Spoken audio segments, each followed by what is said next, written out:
I once stood on a hillside in Southern California, watching the sun disappear into the Pacific Ocean, and I wept. Not from sadness, but from the unbearable beauty of what I could feel coming toward humanity like a massive wave still gathering far out at sea. I turned to a small group of devotees who had climbed up with me and said something that startled even myself. I said, "A time is coming, not far from now, when the very fabric of human consciousness will shift. Not through war, not through catastrophe, but through an awakening so profound that people will wonder how they ever lived in the darkness before." That was decades ago in your time. But where I speak to you from now, beyond the veil of what you call death, I can see with even greater clarity. And I need you to understand something immediately. Something that might sound impossible but is as real as the breath moving through your lungs right now. Between the years 2025 and 2030, humanity will undergo the most significant transformation in consciousness it has experienced in thousands of years. I know what you're thinking. You're thinking, here we go. Another prediction, another prophecy, another person telling me the world is about to change. And I understand your skepticism. You've heard these promises before. You've watched years come and go, waited for the shift, and felt disappointed when Monday morning still felt like Monday morning. When your problems still felt like problems, when the world seemed to spin on the same axis it always had. But what if I told you the transformation has already begun? What if I told you that the restlessness you feel, that strange sense that something fundamental needs to change, that quiet desperation that wakes you at 3 in the morning, that hunger for something more real than the life you've been told to want, what if all of that isn't your failure? What if it's your awakening? You are not broken. You are breaking open, and you're not alone. Millions of souls across this planet are feeling the exact same thing right now, and most of them think they're the only one. They think something is wrong with them because the old stories don't satisfy anymore. The old goals feel hollow. The old definitions of success feel like beautiful prisons. This is where it begins. Right here, right now, in this feeling of holy discontent, let me take you deeper into what's actually happening, because this isn't mystical fantasy. This is the most practical, tangible, real thing I could possibly share with you. And it starts with understanding something most people never realize. Consciousness isn't some abstract spiritual concept floating around in philosophy books. Consciousness is the very ground of your existence. It's what you are before you are anything else. Before your name, before your story, before your problems, before your achievements, there is consciousness, aware, awake, present. And here's what matters. Human consciousness doesn't evolve smoothly. It doesn't change gradually like a dial being turned up slowly over centuries. It leaps, it jumps, it goes through sudden, dramatic shifts that reorganize everything.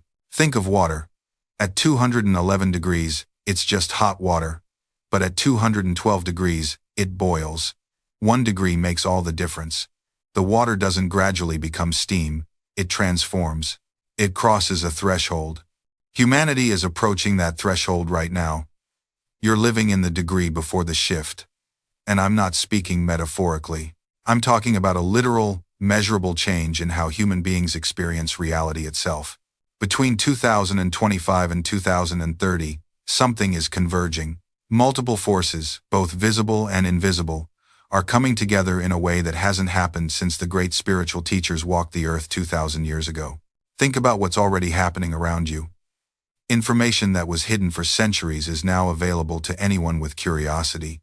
Secrets that ancient orders protected with their lives are now explained in videos you can watch while eating breakfast. Technologies are emerging that are beginning to demonstrate what mystics have always known: that consciousness affects matter, that intention shapes reality, that we are all connected in ways that transcend space and time. But here's what most people miss. The external changes, the technology, the information, the global connectivity, these aren't causing the shift in consciousness. They're symptoms of it. They're the visible effects of an invisible cause. Something deeper is moving. Something ancient is remembering itself through you. I need you to feel the weight of what I'm saying. You were not born into this time period by accident. Your soul didn't randomly select these years to be alive. You chose this.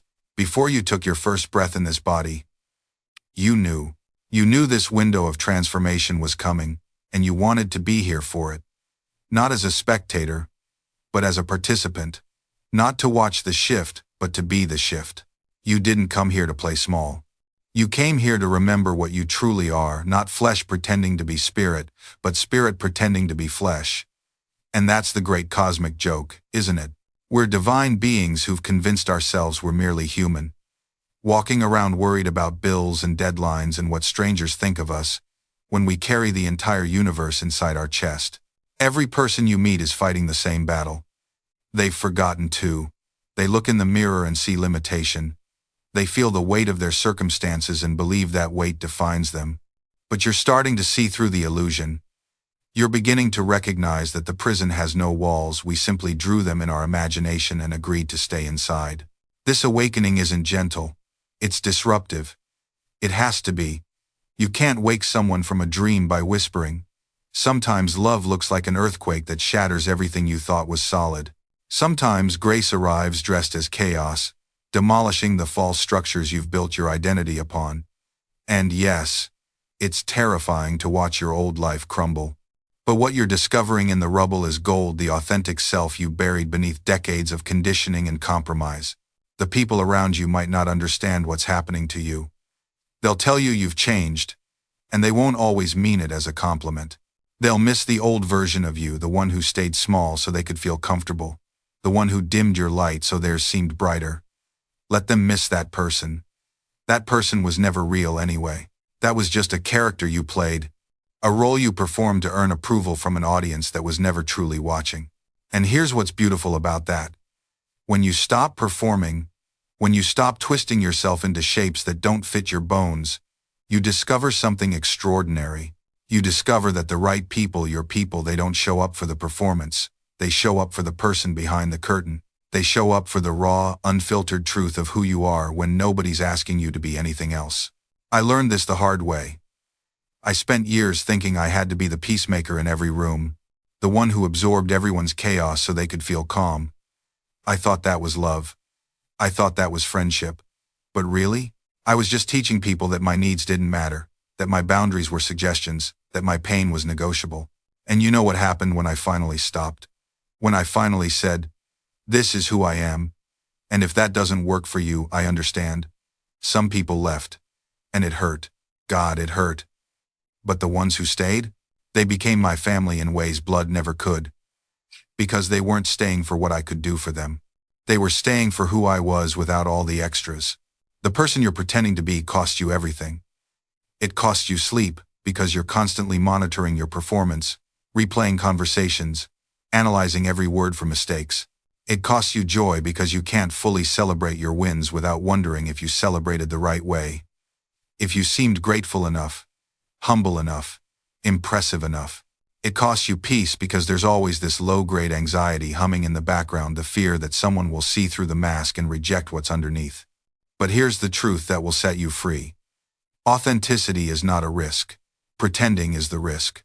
Because when you're pretending, every connection you make is built on sand. Every relationship is one revelation away from collapse. You're constantly waiting for the other shoe to drop, for someone to discover that you're not actually who you said you were. The exhaustion becomes unbearable.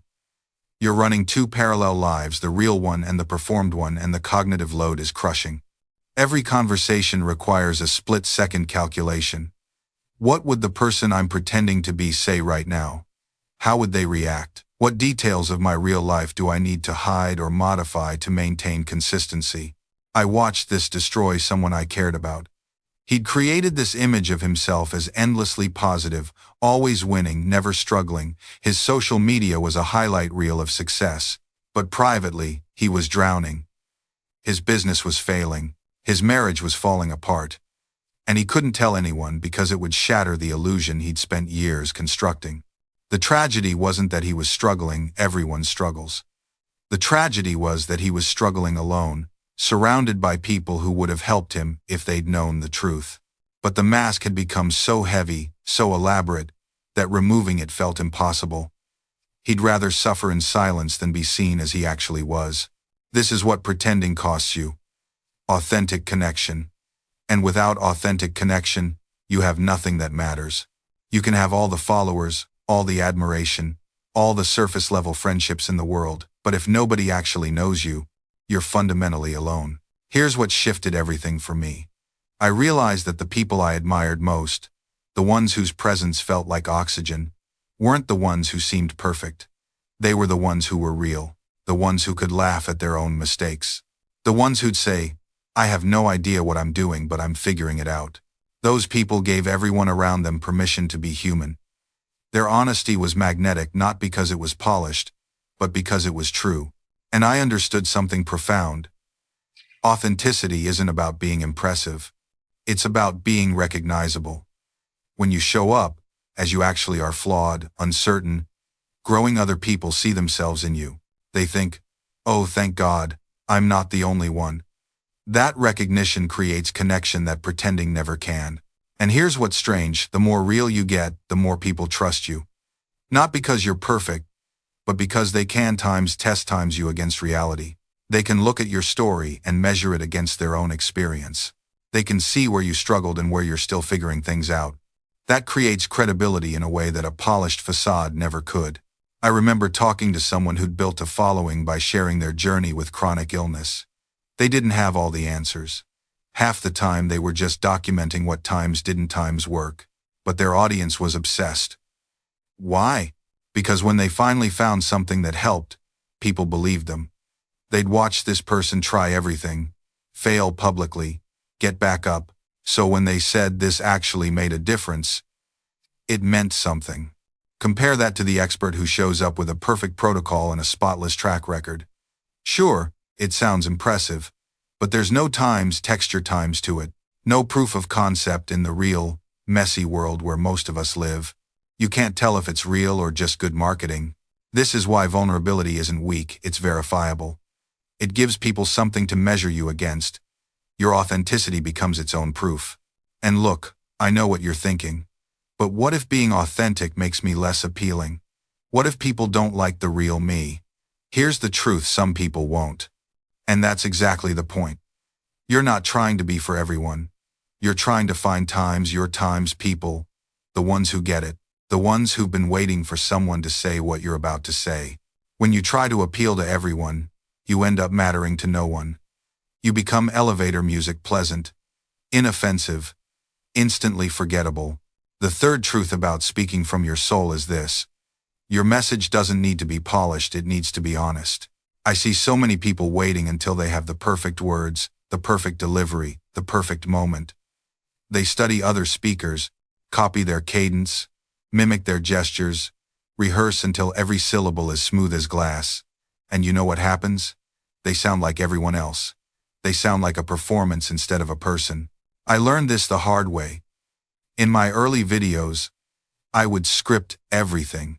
I'd write it out word for word, practice in front of the mirror, record take after take until I got it right. And the comments would say things like, informative and well-produced, nice words, polite words. But no one said, "This changed my life." No one said, "I felt like you were speaking directly to me." Then one day I just turned on the camera and talked. No script, no safety net. I talked about my father's death and how it shattered my illusion of permanence. I stumbled over words. My voice cracked. I had to pause to collect myself. I almost deleted it. But something told me to post it anyway. That video got more messages than anything I'd ever made. People wrote paragraphs. They shared their own stories of loss. They said, "Thank you for being real." Not, "Thank you for being polished." Not, "Thank you for being professional." Thank you for being real. Here's what I understood in that moment. People don't connect with your perfection, they connect with your humanity.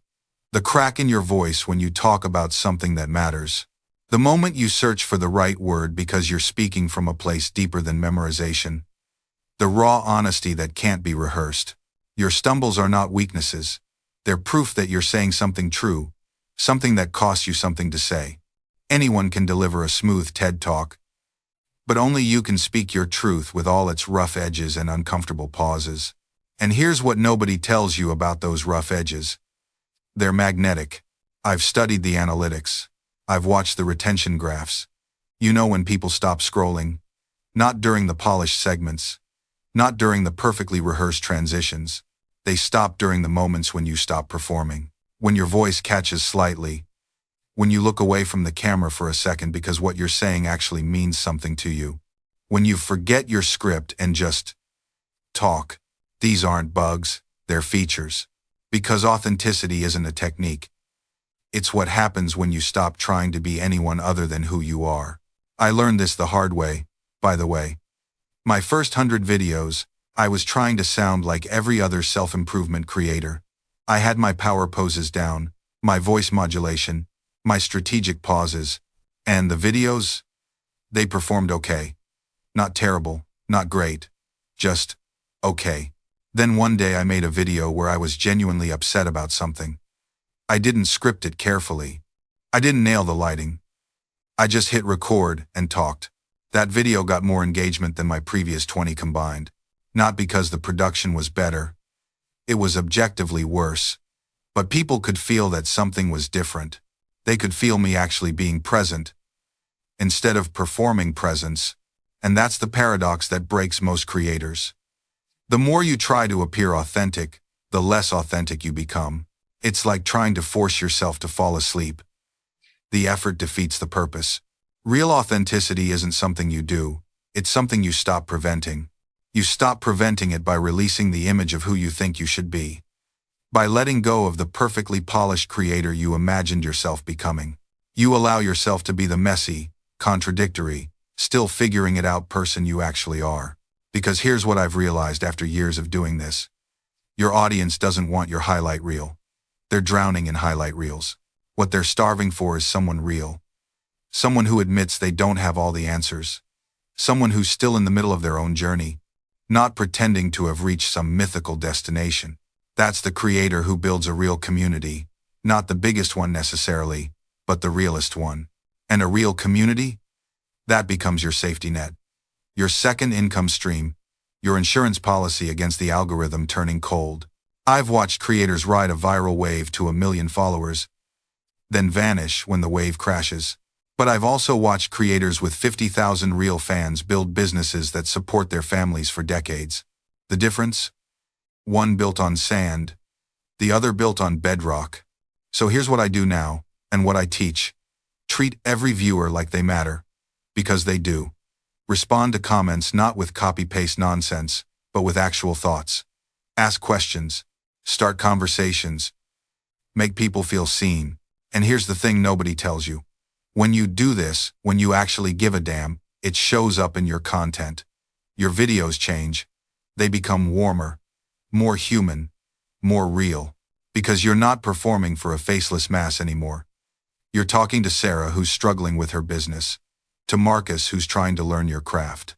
To Elena who watches your videos after her kids go to sleep because it's the only moment of peace she gets all day. You know their names, you know their stories. And suddenly, creating content isn't about gaming the algorithm.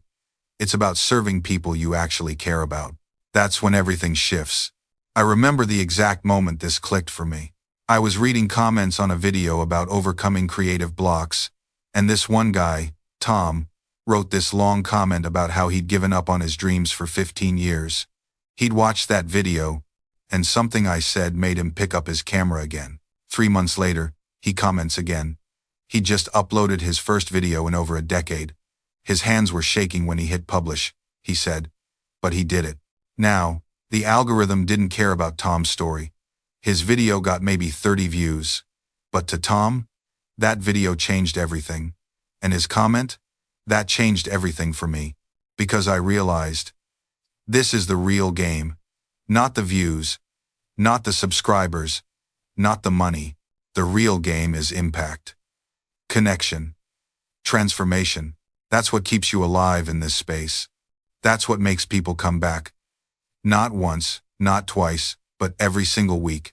They're not subscribed to a channel, they're subscribed to a feeling. To a version of themselves they meet when they watch you. And I'll be honest with you, I've made videos that flopped. Videos I poured my soul into. Scripted perfectly. Shot beautifully. Posted at the right time. And they went nowhere. Crickets. And it stung. But you know what I learned? Those videos taught me more than my viral hits ever did. Because failure on YouTube isn't just about numbers, it's about misalignment. It's about making something you thought people wanted instead of something they actually needed. It's about chasing trends instead of trusting your instinct. Every time a video underperforms, it's a signal, a compass pointing you back toward authenticity. I started asking myself different questions after those flops. Not what's wrong with the algorithm, but what's wrong with my intention. Not why didn't people click, but did I even give them a reason to care? And that shift from blame to responsibility, that's when everything changed. You see, most creators are operating from scarcity. They're afraid the algorithm will forget them, afraid their audience will leave, afraid they'll become irrelevant, and that fear seeps into everything. The titles become desperate, the thumbnails become clickbait, the content becomes hollow. But when you create from abundance, from a place of, I have something valuable, and I'm going to share it whether it gets 10 views or 10 million, that energy is magnetic. People feel it.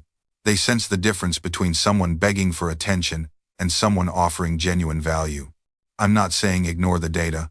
I'm saying don't let the data kill your soul.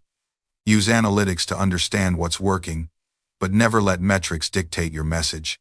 Because the moment you start creating solely for performance, you stop creating art. And YouTube, at its best, is an art form. Think about the creators you respect most, the ones who've lasted. They're not just uploading, they're building legacies. They're crafting bodies of work that will outlive algorithms and platform changes. They're playing the infinite game, not the daily hustle. Because here's what most people don't understand about YouTube in 2025. Consistency isn't about perfection. It's about presence. It's about showing up so regularly that your audience doesn't have to wonder if you've disappeared. They know, they trust, they return. I see creators torturing themselves over upload schedules. Should I post on Tuesdays at 3 p.m. or Thursdays at 6 p.m.? And yes, there's value in optimization. But you know what matters more? That when your audience thinks about your channel, they know there's always something new waiting for them. They know you're in this for real. The most successful creators I've analyzed, the ones pulling in 6 and 7 figures, they treat their channels like television networks used to treat prime time. There's a rhythm, a reliability. You don't turn on HBO and wonder if there might be a show tonight. You know. The same principle applies here. But let me address the elephant in the room. What happens when you can't maintain that pace? What happens when life interrupts? When burnout creeps in? When the well runs dry? This is where the wisdom separates from the grind culture nonsense. Because sustainable consistency isn't about martyrdom, it's about systems. It's about building a content engine that can weather your bad days, your sick days, your I have absolutely nothing to say days. The smartest creators I know, they batch produce. They record 5 videos in one inspired day and schedule them out. They build content banks during their high-energy periods to sustain them through the valleys. They understand that consistency to the audience doesn't require daily heroics behind the scenes, it requires planning. And when they do need to take a break, they communicate. They're honest. They treat their audience like the intelligent, understanding humans they are. Because authenticity beats robotic posting every single time. Here's a perspective shift that changed everything for me. Your upload schedule isn't about you. It's about them. It's about respecting your audience enough to be dependable. It's about understanding that in a world of infinite content choices, reliability is a competitive advantage. Think about your own behavior. The podcasts you subscribe to, the newsletters you actually read, the channels you have notifications on, what do they have in common? Consistency. You know when they'll appear. You trust them to deliver. That trust is currency. And who is the architect of that currency? *U times R. Every video you release is a deposit. Every promise you keep compounds interest. But here's what most creators miss. They think consistency is just about the calendar. They optimize their upload schedule, set reminders, batch their content, and pat themselves on the back. But consistency isn't mechanical. It's times spiritual asterisk. It's not just that you show up. It's times you show up. It's the energy you bring, the care you embed in every frame, the respect you show your audience by never phoning it in. I've seen creators who upload 3 times a week like clockwork and their channels are graveyards, because the consistency was hollow. The rhythm was there, but the soul wasn't. And I've seen creators who upload once a month times and their community is electric. Because every upload is in times event asterisk. Every video is crafted with such intention that people don't just watch it, they times experience times it. The difference? One treats consistency as obligation. The other treats it as devotion. Which one are you? Now let me tell you something that will upset you. Your content doesn't need to be perfect. It needs to be times honest asterisk. I know. You've been told to master the algorithm, optimize the thumbnail, nail the hook in the first 3 seconds, structure your retention curve like you're engineering a roller coaster. And yes, those things matter. But they're not the foundation. They're the scaffolding. The foundation is truth. People don't subscribe to perfection. They subscribe to times resonance asterisk. They subscribe because something in your message mirrors something in their soul. Because you said the thing they've been feeling but couldn't articulate. Because you gave language to their longing. That's the frequency we're talking about. And you can't fake frequency. You can't manufacture resonance with better lighting or tighter edits. Those things amplify the message, but if the message is hollow, you're just amplifying emptiness. So, before you obsess over your next thumbnail, ask yourself, asterisk, is this video true? Asterisk. Not true as in factually accurate, though that matters too. True as in times aligned asterisk. True as in born from something real inside you, not reverse engineered from what you think people want to hear. Because, here's the paradox. The more you chase what people want, the less they want it. When you craft from authenticity, something alchemical happens. Your uncertainty becomes compelling. Your rough edges become signature. Your flaws become the very thing people recognize you by. I'm thinking of a creator I watched years ago, let's call him Marcus. He did tech tutorials. Basic stuff. Camera shook sometimes. He'd stumble over words. Then laugh at himself and keep going. His lighting was terrible in the early videos. But you know what? He explained things better than anyone I'd ever seen. Not because he had better knowledge, there were plenty of more qualified people, but because he remembered what it felt like to not understand. He didn't explain down to you. He explained times with times you. His imperfection was the bridge. Then something shifted. He hit 100,000 subscribers. Suddenly the videos changed. Better camera.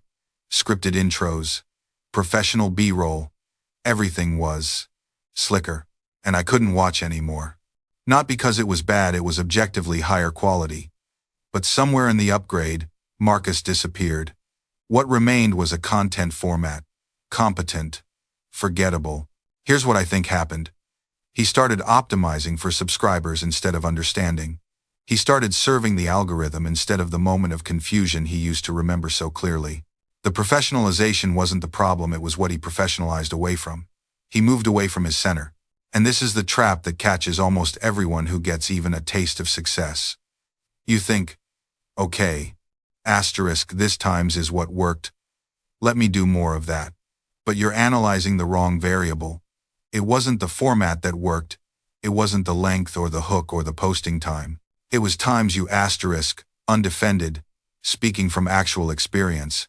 The moment you try to bottle that and reproduce it mechanically, it dies. Because what people were responding to wasn't the content, it was the consciousness behind it.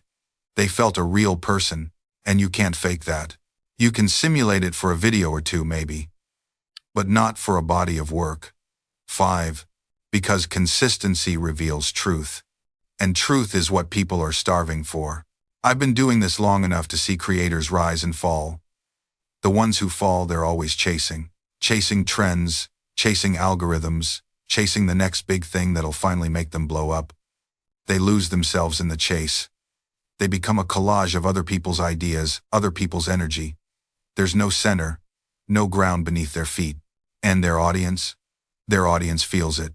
Maybe they can't articulate it, but they feel the hollowness. They click away. They unsubscribe. Not because the production value dropped or the topic wasn't interesting, but because there's no times there. The ones who last, though, they're rooted. They know who they are. They know what they care about. And they build from that place, video after video, year after year. They're not reactive, they're generative. They create from overflow, not from anxiety. I think about this with my own work. Every video I make, I ask myself, is this coming from me? Or is this coming from some idea of what I should be? Because the moment I step into should, I'm finished. The work becomes labored, performative. You can hear it in my voice, it goes flat. The words are there, but the life isn't. But when I speak from the place that's alive in me, the place that's genuinely wrestling with something or celebrating something or mourning something, that's when the work has power. That's when people write to me and say, I don't know how you knew, but this is exactly what I needed to hear today. I didn't know. I wasn't trying to meet their need. I was just being honest about mine. And somehow, mysteriously, that honesty becomes a bridge. It connects. It heals. It wakes people up. That's the alchemy of authentic work. You go deep into your own particular experience, your own particular questions, and you come out the other side holding something universal, something everyone recognizes. But you can't get there by aiming for universal. You can't get there by trying to please everyone or speak to everyone. You get there by going all the way into yourself, into your weird obsessions, your strange grief, your private joy, and then you share it. Without apology, without hedging, because here's what I learned. Your unique perspective is not a limitation, it's your greatest asset. Think about it. There are thousands of people teaching what you want to teach. Thousands. Some with bigger platforms, better equipment, more credentials. But none of them are you. None of them have your exact combination of experiences, failures, insights, and personality. None of them will explain that concept using the metaphor that naturally comes to your mind. None of them will pause where you pause, emphasize what you emphasize, care about what you care about. Your weirdness is your watermark. I'll tell you what happened when I finally accepted this. When I stopped trying to sound like the gurus I admired and just started sounding like me, my engagement went up. Not because I suddenly got better at teaching, but because people could finally feel a real human on the other side of the screen. They didn't need another polished expert. They needed someone who talked like they talk, who struggled like they struggle, who got excited about weird details and went on tangents and occasionally lost their train of thought. Someone real. And you know what the beautiful irony is? The more specifically you become, the more universally you connect. Because authenticity transcends demographics. It transcends algorithms. It transcends trends. When someone watches your video and thinks, finally someone who gets it, they're not responding to your production value. They're responding to your humanity. So here's your assignment, and I mean this literally. I want you to make a list right now of 3 things about how you teach or communicate that you've been self-conscious about. Maybe you use your hands too much when you talk. Maybe you crack corny jokes. Maybe you get really passionate about details other people find boring. Maybe your voice goes up when you're excited. Write them down, because those aren't bugs to be fixed. Those are features to be amplified. Those quirks are what will make someone remember you 6 months from now when they're scrolling through their subscription feed. Look, I'll give you a perfect example. There's a creator I know who has this habit of laughing at his own jokes before he finishes telling them. Every single video. He starts giggling halfway through the punchline. When he first started, people in the comments would point it out. Some were annoyed. He almost edited it out, almost trained himself to stop. But then something interesting happened. People started saying they waited for that laugh. They said it made them laugh harder. They said it felt like watching comedy with a friend who can't keep it together. That flaw became his signature. Now, if he did a video without it, people would ask if something was wrong. Your weird timing, your unusual word choices, your tendency to go on tangents, these aren't obstacles to success. They're the ingredients of it. The creators who break through aren't the ones who sand down all their edges. They're the ones who lean into them so hard that the edges become the point. I'm not saying don't improve. I'm not saying ignore feedback or refuse to learn. I'm saying stop trying to become a more polished version of someone else's template. Start trying to become a more amplified version of your actual self. Because here's what happens when you embrace what makes you different. You stop competing in the same space as everyone else. You stop being one of 10,000 gaming channels doing the exact same reaction format. You become the one gaming channel that does that thing you do. And suddenly, you're not fighting for attention in an ocean. You're the only option in your specific category of one. The market doesn't need another person doing what's already being done, just slightly worse because you're newer at it. The market needs what only you can provide. That strange combination of interests, that specific way you explain things, that emotional honesty you bring that others filter out. Every single person who's ever made you click on their videos repeatedly has something you can't quite put your finger on. Something that doesn't fit the formula. Something that makes you think, I don't know why, but I just like watching them. That's not luck. That's not talent. That's someone who stopped apologizing for who they are and started building their entire channel around it. And here's the deeper truth most creators never want to admit. Your weirdness isn't just your strength. It's your only real asset in a saturated market. Think about it. There are millions of people who can edit better than you. Millions who have better equipment, better lighting, better thumbnails. Millions who understand the algorithm better than you ever will. But there's only one person on this entire planet who has your exact combination of experiences, perspectives, quirks, and obsessions. That's not motivational speaker nonsense. That's basic market differentiation. When I started this channel, I thought I needed to sound more authoritative, more polished, more like the big productivity channels I admired. So I'd script everything word for word. I'd rehearse until it sounded smooth and professional. And you know what happened? The videos felt dead. They performed terribly. Because I was trying to be a worse version of someone else instead of the best version of myself. The breakthrough came when I stopped asking, how would Ali Abdaal say this? And started asking, how would I explain this to my best friend over coffee? Suddenly, my tangents weren't mistakes. They were personality. My pauses weren't unprofessional. They were authentic. My random references to philosophy or psychology or whatever I'd been reading that week weren't off topic. They were what made the content mine. And here's what happened. My retention went up. My comments became more engaged. People started telling me they felt like they were having a conversation with me, not being lectured at. That shift didn't come from improving my skills. It came from permission. Permission to be myself instead of an imitation of what I thought a successful YouTuber should be. So what does your permission slip look like? Maybe you're naturally sarcastic. Stop trying to be wholesome and inspirational. Lean into that dry wit. Maybe you're genuinely enthusiastic about everything. Stop toning it down to seem more credible. Let yourself geek out. Maybe you process things slowly and thoughtfully. Stop trying to match the pace of hyper-caffeinated creators. Your deliberate energy will attract people who think the same way. Your authenticity is already built into your operating system. You don't need to download it from someone else's personality. Here's something most creators won't tell you. The audience you're meant to serve will find something magnetic in the exact traits you're trying to hide. I've watched channels explode not despite their creators' quirks, but times of them. The slight stutter that makes every word feel considered. The tendency to go on tangents that reveals a genuinely curious mind. The dry delivery that lands jokes twice as hard because no one saw them coming.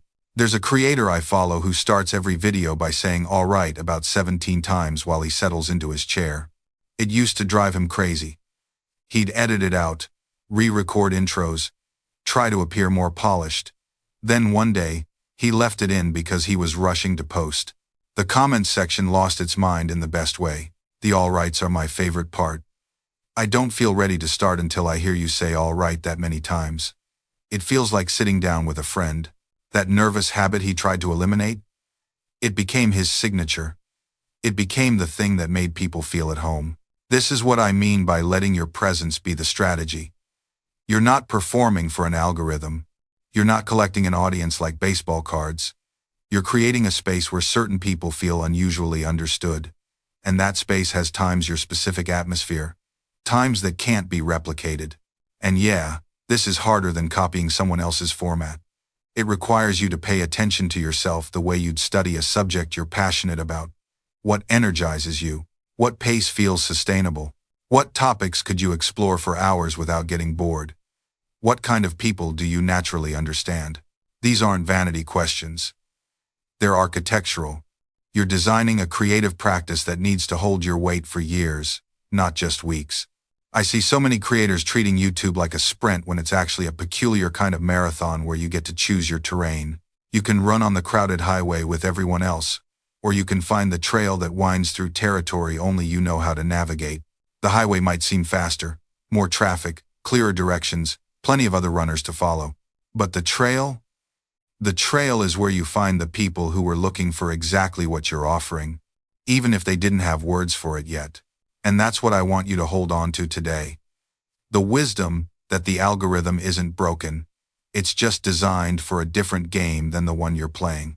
It's built for velocity, for volume, for the broadest possible appeal. You're building something that compounds, something that deepens, something that doesn't just get consumed, it gets remembered. I've watched creators burn themselves out trying to feed the machine. 3 uploads a week. 5.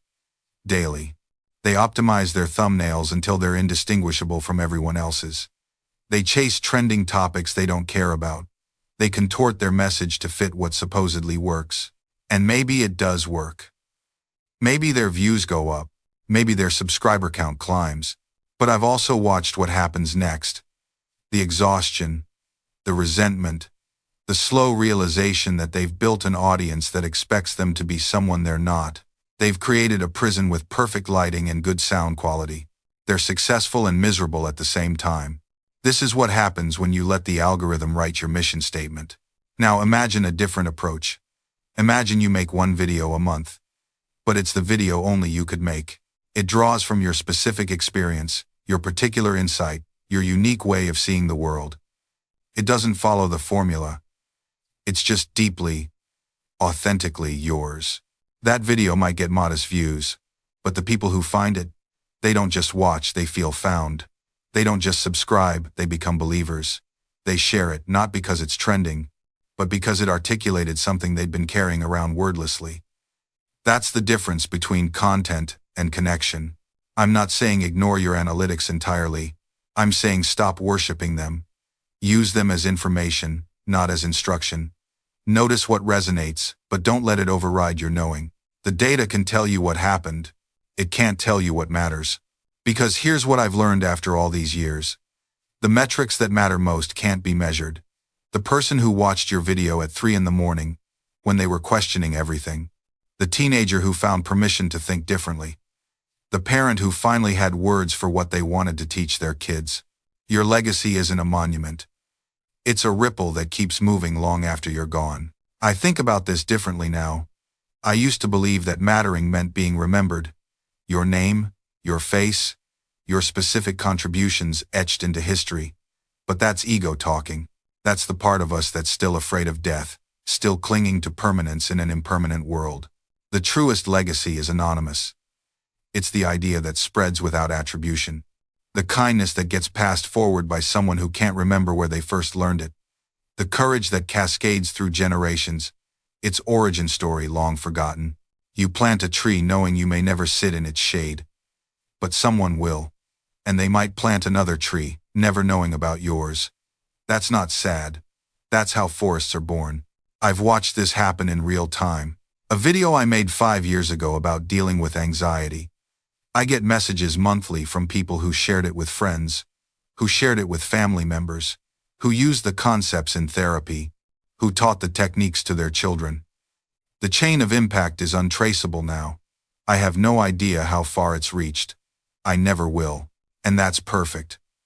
Because it means the idea became bigger than me. It stopped being that thing Yogananda said and became something I learned once that helped me. It got absorbed into the collective wisdom we all share. This is what mattering actually looks like. Not credit, not recognition, but contribution to the great, unnamed river of human wisdom that flows through all of us. You matter when you add something real to that river. A drop of clarity, a splash of courage, a current of compassion. It mixes with everything else, loses its distinct shape, becomes part of the whole. You can't point to it anymore and say, that's mine. But it's there.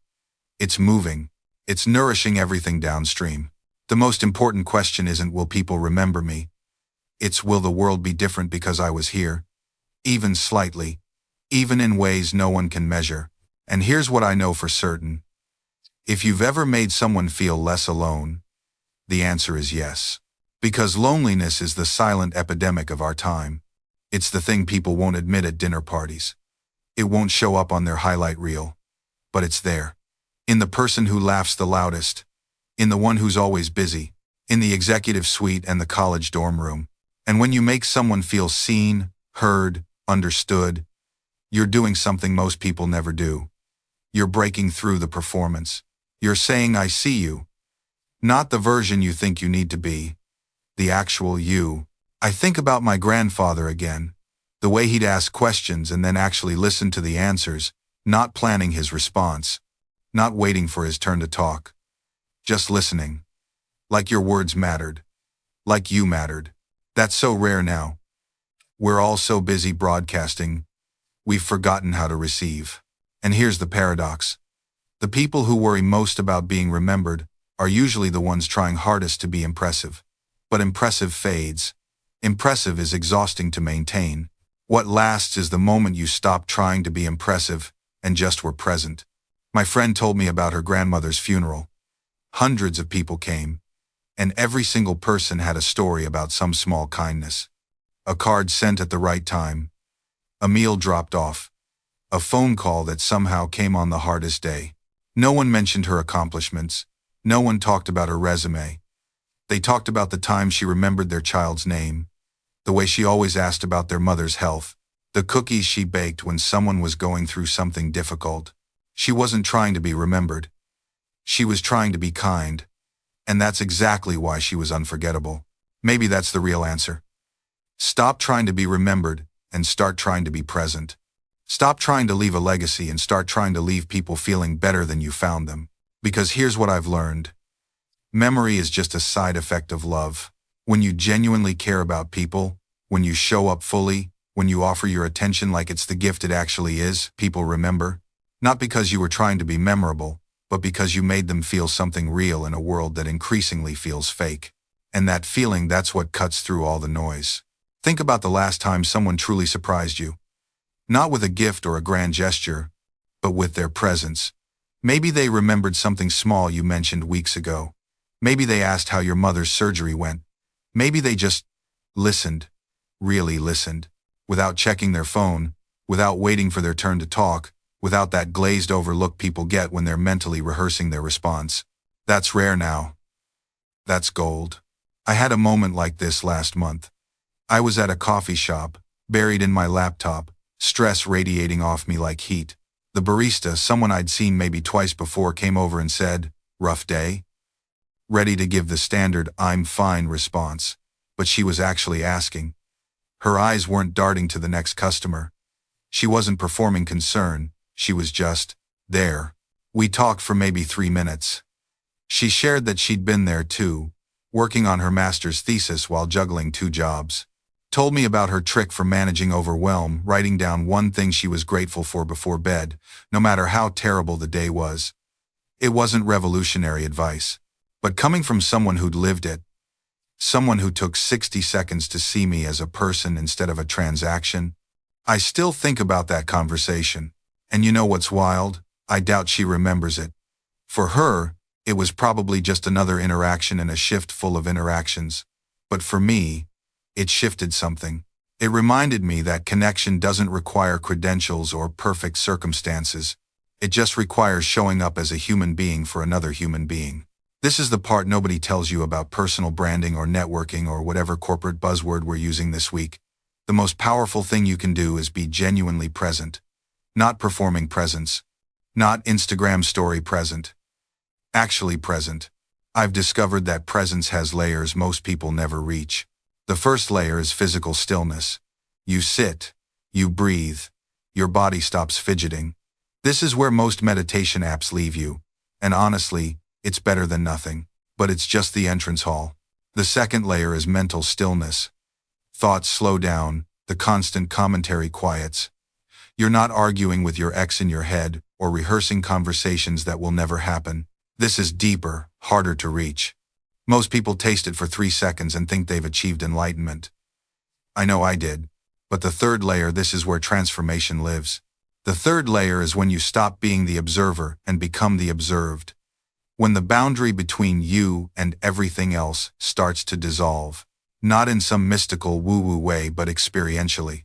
You're sitting there, and suddenly you're not separate from the sound of traffic outside. You're not divided from the sensation of breathing. You're not split between the thinker and the thought. You just. And here's what nobody tells you about this state. It's not peaceful in the way you expect. It's not like floating on a cloud or escaping into bliss. It's more like coming home after you've been lost for decades. It's familiar and terrifying at the same time.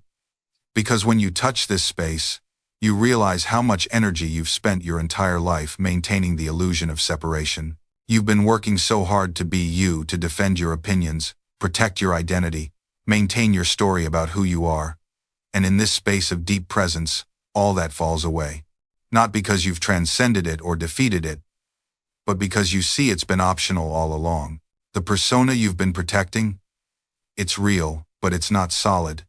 It's more like a wave than a rock. It arises, it changes, it dissolves. And that's not a problem. That's actually the most liberating thing you could possibly discover. When I first touched this layer, and I mean really touched it, not just intellectually understood it, I cried for an hour. Not sad tears. Relief tears. The kind that come when you've been clenching your fist around something for so long that you forgot you were holding it, and suddenly your hand opens. I sat there with that cup of tea getting cold in my hands, and I started thinking about all the versions of myself I'd tried on like costumes that didn't fit. The version who was always available. The version who needed less. The version who could fix everything with enough effort and understanding. None of them were real. They were all compromises I'd made with reality, little deals I'd struck with the universe. If I just become this, then maybe I'll be enough to keep them. But here's what nobody tells you about those deals: they expire the moment you make them. Because the person you're trying to keep, they're not looking for a costume. They're looking for an exit. And all your contortions just make the goodbye take longer. I thought about something I'd read once, about how trees in a forest communicate through their roots. They send warnings to each other about diseases and pests. They share nutrients with trees that are struggling, but they don't do it with trees that are already dead. Nature has a wisdom we've forgotten. It knows when to invest and when to let go. It doesn't send resources to something that can't use them. It's not cruel, it's honest. And somewhere in that late afternoon, in that coffee shop that smelled like rain and strangers, I started to understand what honesty actually means. It doesn't mean saying every hard thing. It doesn't mean scorched earth and truth bombs and just being real. It means looking at what is, not what you wish it was. Not what it used to be. Not what it could become if 17 specific things changed. What it is. Right now. Today. And that relationship, what it was right then was over. Had been for months, maybe longer. We'd both known it. The way you know you're lost even though you keep walking in the same direction, hoping the landscape will suddenly make sense. The knowing doesn't make it hurt less. But it makes it hurt differently. Clean instead of infected. Like setting a broken bone. Painful, yes. But finally in the right position to heal. I finished that cold tea because I'm not wasteful, even in moments of personal transformation. Some habits die hard. And maybe that's okay too. You don't have to become a completely different person to honor what you've learned.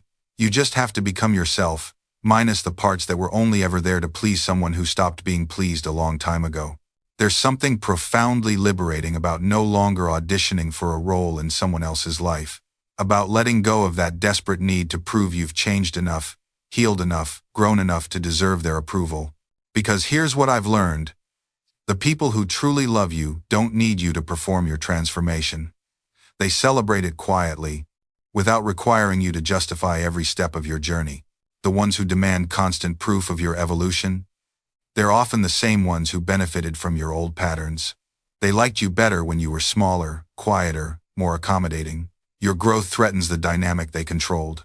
I think about all the times I announced changes I was making, setting boundaries, pursuing dreams, choosing myself, and was met with skepticism instead of support.